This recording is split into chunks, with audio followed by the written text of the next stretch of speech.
What up, guys? How's it going? It's almost midnight here on a nice Friday night, and I was catching up on my reading.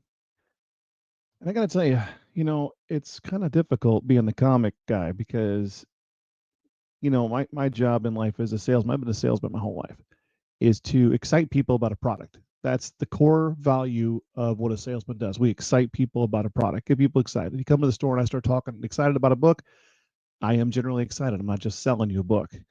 But with Marvel, it becomes a bit of a challenge because I read all the books that I get. I have to know what's going on. And it's really hard to sell Marvel books. Like I'm reading Psylocke right now, and the book is really good. The story is solid. It's a good fight adventure book. And she's a great character. I've always loved Psylocke. She was one of those early characters that I read when I first started reading superhero books. But of course, she's got a character that cannot be sexually identified as male or female, and they refer to this character as they. And it's one of those things that pulls you out of the story because you have to, maybe the younger generation, it doesn't distract them as much as it does people our age, guys in their 30s and 40s and 50s who have been like, this pronoun shit is just, it's ridiculous. You're either a he or a she. Stop making shit up. But then again, if you want to be nice to everybody, you have to respect their wishes. And I'm not trying to start fights. I'm not. But I want to talk about why Marvel needs to move on because there are things that they they've never done, or they've done, like, okay, so back in the day, Joe Quesada has always wanted to break up Peter Parker and Mary Jane, which to any comic reader is like, why would you do that? Why would you break up the perfect couple? I mean, Spider-Man's character is defined by his actions, and his actions are based on his life experiences, things that have happened to him. And on top of that, Mary Jane has been this character that's been kind of like his rock. He comes home at night, he's beaten up. Mary Jane's there, or Mary Jane's in trouble, then she becomes the focus of his hero activity. And then they split him up with this brand new day crap. And granted, I don't understand why you would trade your 90-year-old aunt for the woman you've married and want to make a life with, but it's just funny to watch that Marvel has put in stasis all of the family growth and life growth of all the characters that came out from the 60s, the 70s, the 80s, etc. And now they're spending all their time creating a whole bunch of new characters that are basically the same characters, but they're all 15. You got you got Spider Girls, Hulks, uh, Mini Visions. I mean, there's just all these children characters that nobody asked for, and they're not natural. They're it's something that's being done, and anybody with half a brain can see what's being done. Oh, you're just creating more crap that you can own. So when you lose control over all these properties, you'll have that. But they're doing it in the dumbest way. Now, on that thought, this Ultimate Spider-Man. This is what anybody would have said it was the natural progression for Peter Parker and his life. Peter getting older, more mature, married to Mary Jane, having kids, and then of course, as we found out in the late 90s when they did the What If issue that introduced a Spider Girl, it's like what if Spider Girl, and then they wrote the story of a child born to Mary Jane and Peter Parker called Mayday. Her nickname was Mayday, and named for May Parker, his aunt. And the character became, it was a what if issue, and the character was so popular with readers that she ended up going for, like, I'll have to look it up, I think it was like 60 issues in her own book. That's that's huge for a brand new character introduced in a natural way, kind of. I mean, the natural progression of the relationship. Oh, if they were older and they had kids, and obviously if they had kids, maybe one would be an actual mutant because she would have abilities that she was born with. Not that she'd be a true mutant because, but then again, let's not argue semantics. She had powers. It was a family thing, and then she had to deal with developing those powers, just like Peter Parker did, and dealing, having her dad there to coach her. I mean, it's all these things that could have been done, and anybody would have been happy to see Peter Parker become an older gentleman with his powers, and then coaching the younger generations. I would have loved that. And then they shit canned it, and they changed things around, and now they're just creating more characters that are. the exact same characters we had before, but they have different names and they're from different places, and their origins suck because I don't understand. This could go down a really dark road. I don't understand why Marvel is obsessed with 15-year-old children fighting crime. I don't I don't think they understand that when we were kids growing up, we were reading superheroes. It wasn't because they were our age. My first comic book was Uncanny X-Men number 268. Together again for the first time. It was a Captain America Wolverine story. They weren't 15. They weren't 16, which was like my age. I think I was 16. They were adults doing adult shit and beating up bad guys and stabbing people and rescuing people who needed to be rescued. They weren't children. And I know that Spider-Man has that origin, but he's really the only one if you think about it. Yeah, the X-Men were kids and they had to grow up in this world, and I get that, but they matured them pretty quickly. I mean, look at the X-Men. Marvel's absolute number one selling book of all time. 7 million copies in the 90s when they relaunched the main X-Men title that spawned out of Uncanny X-Men. And why was it so good? Because the characters developed a natural progression. They went through the same kind of problems. They had real life situations. Yeah, they had relationships, but their sexuality wasn't thrown in your face. They didn't have to have a character that matched every single person in the world. They were just the X-Men, one of the most diverse teams in the world. I laughed years ago when they were talking about the comics need to be more diverse. Back in the 80s, the X-Men had 4 women, 4 men, and they were led by an African American, one of our favorite characters, Storm. Loved Storm, absolutely loved her. Wish she'd go back to her old outfit. I thought that was cooler. Anyway, I digress. So you're looking at the Peter Parker family here. And in the Ultimate series, if you're not reading that, this book is outselling Amazing Spider-Man consistently every month. My little store orders more of this than it does Amazing Spider-Man. And half the customers that buy it, I know they're buying it out of habit. They're buying it out of habit because it ain't great. It's the same stuff just recycled over and over and over again. I don't think they have a creative bone in their body at Marvel with this stuff anymore. I think they have let go of most of their writers that were worth any money, and they have good writers. There are writers that have worked for Marvel that do good stuff. For example, Guggenheim. Let me find this other picture here real quick. Share this one instead. Okay, so here's the other book I want to talk about, and we may go back to Spider-Man. This is another book so when Marvel releases so many books, and it drives me crazy because I don't have room for them on the shelf, and then they do crossovers and they have to have 1,000 different books that are 3-issue crossover books that tie in, and half the time they tell the exact same story in the main book, so it doesn't matter, you don't have to buy them anyway. And I don't order those for the store. I mean, if Marvel executives are listening, I know they're not because I'm a small channel, but if you were listening, I'll tell you right now, I order half of the books that you make. Half. You pay artists and writers, and I all this money to create these things, and then you 10 different variant covers for books. I buy half your books. There are books that I just do not buy. I allow customers to order them because they have that right, but I do not order them from my store. I will not push product that I do not believe in, and it's really hard to believe in Marvel. I would put Image over Marvel in a second with the amount of diverse creativity that they have there. Writers writing stories based on how good they are at writing, not checking boxes, which is it's so stupid. It's cliche at this point. Like I'm surprised we haven't gotten over this. It's like base systems in cars. Why aren't we done with that? Why is that still a thing? Well, you know why. So this book here, Spider-Man and Wolverine, was one I bought a couple copies of because it's Spider-Man and Wolverine. It's someone's going to want to read it, and I did, and I read it, and oh my god, where has this been? So spoilers, and I'm saying that because I want my people to understand. I want you to buy this book and read it, but this is spoilers. So if you want to check out for a few minutes, when I change the picture, the spoilers will be over. But basically, in Spider-Man Wolverine issue 1, Spider-Man and Wolverine are going after I'm going to call it the MacGuffin device, which is our general term for just the item they're looking for. And it's a list of all the undercover agents and their secret identities and blah, blah, blah. So it's a MacGuffin. And Spider-Man and Wolverine going after this, they encounter Mysterio, who messes with their minds. Cut to the later part of the book, the first book. Spider-Man gets a hold of the list, and he sees his mother and father, the Parkers, on the list. And he goes, whoa. And he checks, there's a file attached to it, and it's I didn't realize they had cameras. I'm sure this is just a storytelling device, but it was camera footage from the black box in the jet that they crashed in. And who shows up on the jet to murder them? Wolverine. Wolverine killed the Parkers while he was working as a bad guy for the Red Skull.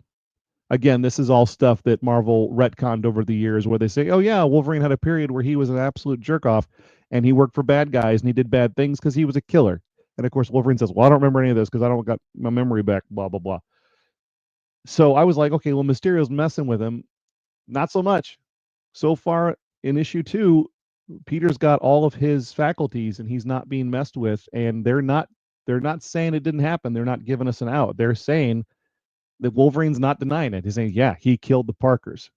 And this issue right here is the best damn thing I've read in months from Marvel. It is a kick out, drag down fight between Peter Parker, who keeps raging against the Wolverine and triggers Wolverine to berserker twice. And somehow he doesn't get killed the first time. If you don't buy anything in the next couple months, just buy this one issue. This number 2, buy that. It's worth it. It's worth the what, $4? Watch me old man this. Here we go. Oh, you've all seen that at the store, and I'm trying to ring your stuff up. $3.99. Pick up that book. It's a good book. So I'm going to switch back to this picture now. Okay, so if you didn't want to hear that, spoilers. Basically, I was just saying, buy the Spider-Man Wolverine book. It's one of the best things Marvel's doing right now, and hats off to Guggenheim for doing that. And Carrie, I no good names. Kari Andrews, great action artist on that. So back to this. The reason this is outselling is because it's the natural progression. Look at this picture and think about that. Think about how good Spider-Man would have been if over the last 20 years they would have allowed Peter and Mary to grow in their family and relationship and to have children and to let those stories develop in a natural way. I mean, natural storytelling is the best storytelling because it makes the most sense with the reader. You don't have to sit there and go, I don't get this. This doesn't make any sense. Well, that's a bad story. Stories make sense. That's why it's the fundamental of comics is they're supposed to be entertainment. They're supposed to be fantasy escapism to get you out of your regular, life. If you're having a hard time, pick up a comic book and forget for half an hour. If you're a slow reader like me, forget for half an hour that you had a bad day and read a comic. And I always talk about how I had a terrible time reading books, so I had to go to comics because a visual medium allowed me to absorb a story. Like I can quote any movie you saw growing up, any line I want, because it was a visual medium. So that's why I read books. But this is natural progression. This is a damn good story. They're up to issue 18. They've got a whole side thing where Gwen Stacy isn't dead. And I can tell you the whole thing about the Ultimate series right now. There's several books in this series. There's a whole theme behind what created the Ultimate Universe. So I'm not going to go into that. You can read Wikipedia if you want to find all that crap out. But basically, all the characters have different kind of story arcs. His uncle is still alive. He's working with J. Jonah Jameson. They're writing a paper together. They're investigative journalists, which is what Peter became in the McFarlane Spider-Man series in the 90s. He actually did grow a little bit until they regressed him. But this one here, they've got Gwen Stacy. Turns out she's Mysterio, but there's not just one. There's several. There's 5 Mysterios. And they hold an amulet, and the amulet is shared between them, and they make decisions together to affect the world around them. So they get this whole new story arc for who Mysterio is, who they are, because there's more than one of them, and that's a plural, by the way. And it's really good. Highly recommend. I highly recommend the Ultimate Spider-Man series. Not all the Ultimate series. They're not all great because it's Marvel. There's going to be some dungers in there, but the Ultimate Spider-Man series is pretty damn good, and I recommend it. Along with Spider-Man Wolverine. They have calmed down the X-Men a little bit. They're only writing 3 X-Men titles, and then there's a bunch of offshoots. So I guess they're back to doing like 6 or 7 books. And then of course all the characters that have their solo books, like Wolverine and Psylocke and Jean Grey, Phoenix and Storm and yada yada yada. But yeah, right now my 2 big recommends for Marvel are these 2 right here. Sorry, blocking the camera. That Ultimate Spider-Man and that Spider-Man and Wolverine. Another honorable mention right now is the Predator versus Spider-Man series, which is kicking off. I was not pleased with the description for the first one with the Predator didn't even sound like a predator. He sounded like just some mass murderer. But they're introducing other predators that are going after this bad guy in the story. So that should be an interesting book. By the way, I'm just gonna keep talking because I feel like getting my thoughts out. What a waste. What an absolute waste of a franchise that Marvel has control over the Fox Predator story, the Fox Predator character, and they haven't done Predator versus Daredevil. Now you think about that for me. Think about when you watch the movie. What was the Predator's big thing? Was he had camouflage that made him invisible. It was really cool in the 80s because it was the first time we saw something like that in a movie, and it was awesome and cool. And how does a military man, go after something he can't see? And you've got a character like Daredevil who can't see, but he can hear really well. You've got a predator who's used to hunting things that can't see him, which is kind of a bitch move, really. And what kind of hunter are you if you're just going to hide from your prey? But I digress.